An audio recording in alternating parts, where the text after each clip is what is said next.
à voix haute. Alphonse Daudet, lettre de Montmoulin. Les oranges, fantaisie. À Paris, les oranges ont l'air tristes de fruits tombés ramassés sous l'arbre.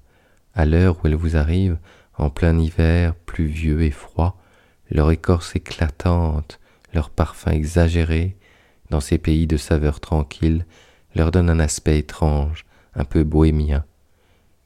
Par les soirées brumeuses, elles longent tristement les trottoirs, entassées dans leurs petites charrettes ambulantes à la lueur sourde d'une lanterne en papier rouge. Un cri monotone et grêle les escorte, perdus dans le roulement des voitures, le fracas des omnibus. À 2 sous la Valence! Pour les 3/4 des Parisiens, ce fruit cueilli au loin, banal, dans sa rondeur, où l'arbre n'a rien laissé qu'une mince attache verte, tient de la sucrerie, de la confiserie. Le papier de soie qui l'entoure, les fêtes qui l'accompagnent, contribuent à cette impression.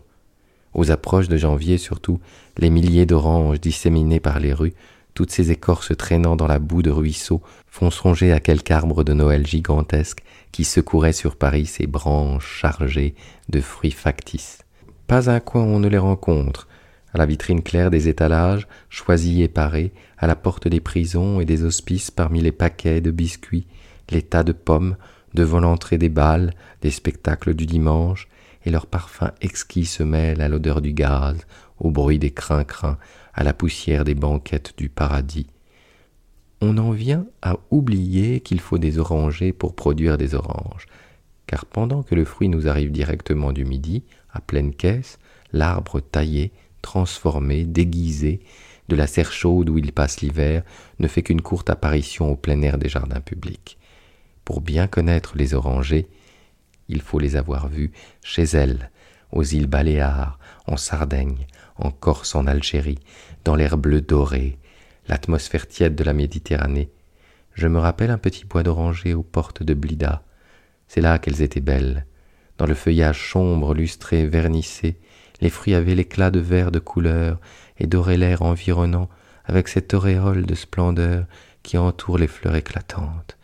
Ça et là, des éclaircies laissaient voir à travers les branches les remparts de la petite ville, le minaret d'une mosquée, le dôme d'un marabout, et au-dessus, l'énorme masse de l'Atlas, verte à sa base, couronnée de neige comme d'une fourrure blanche, avec des moutonnements, un flou de flocons tombés.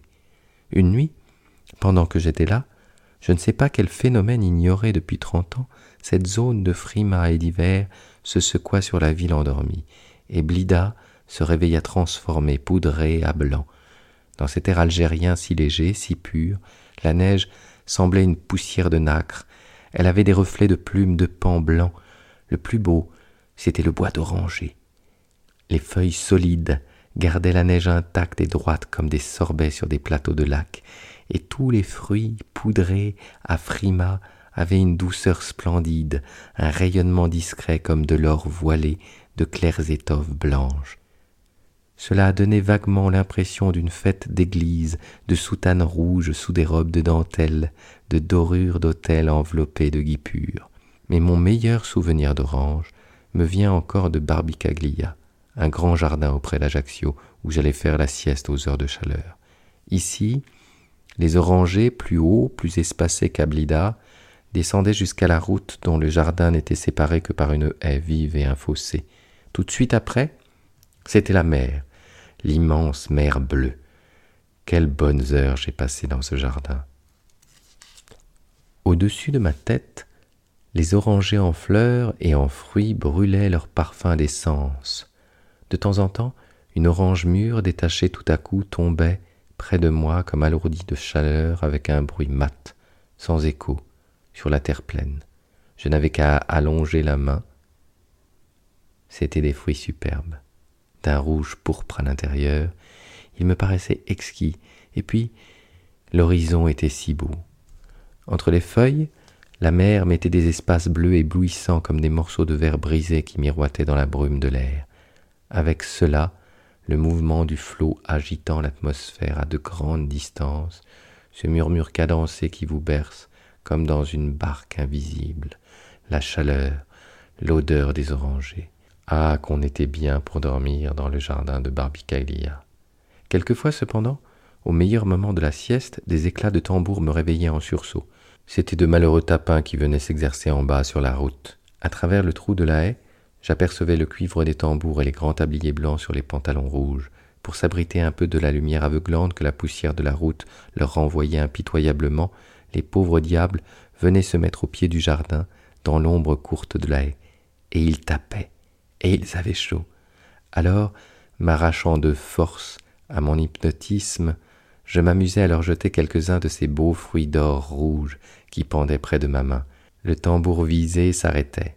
Il avait une minute d'hésitation, un regard circulaire pour voir d'où venait la superbe orange roulant devant lui dans le fossé, puis il la ramassait bien vite et mordait à pleines dents sans même enlever l'écorce. Je me souviens aussi que tout à côté de Barbicaglia, et séparé seulement par un petit mur bas, il y avait un jardinet assez bizarre que je dominais de la hauteur où je me trouvais. C'était un petit coin de terre bourgeoisement dessiné.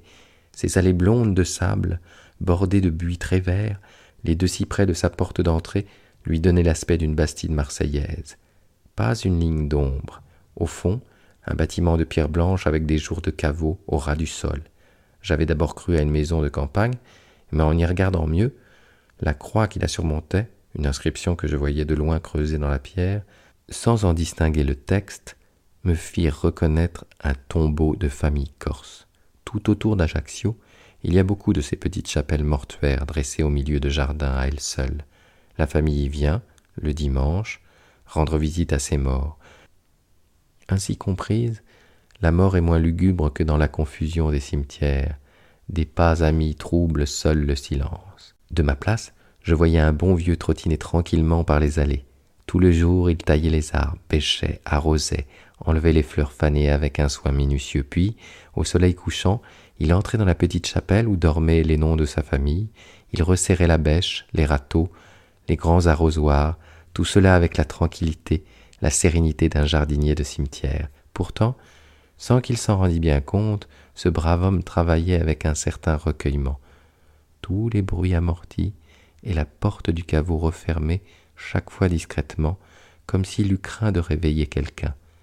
Dans le grand silence, radieux, l'entretien de ce petit jardin ne troublait pas un oiseau, et son voisinage n'avait rien d'attristant.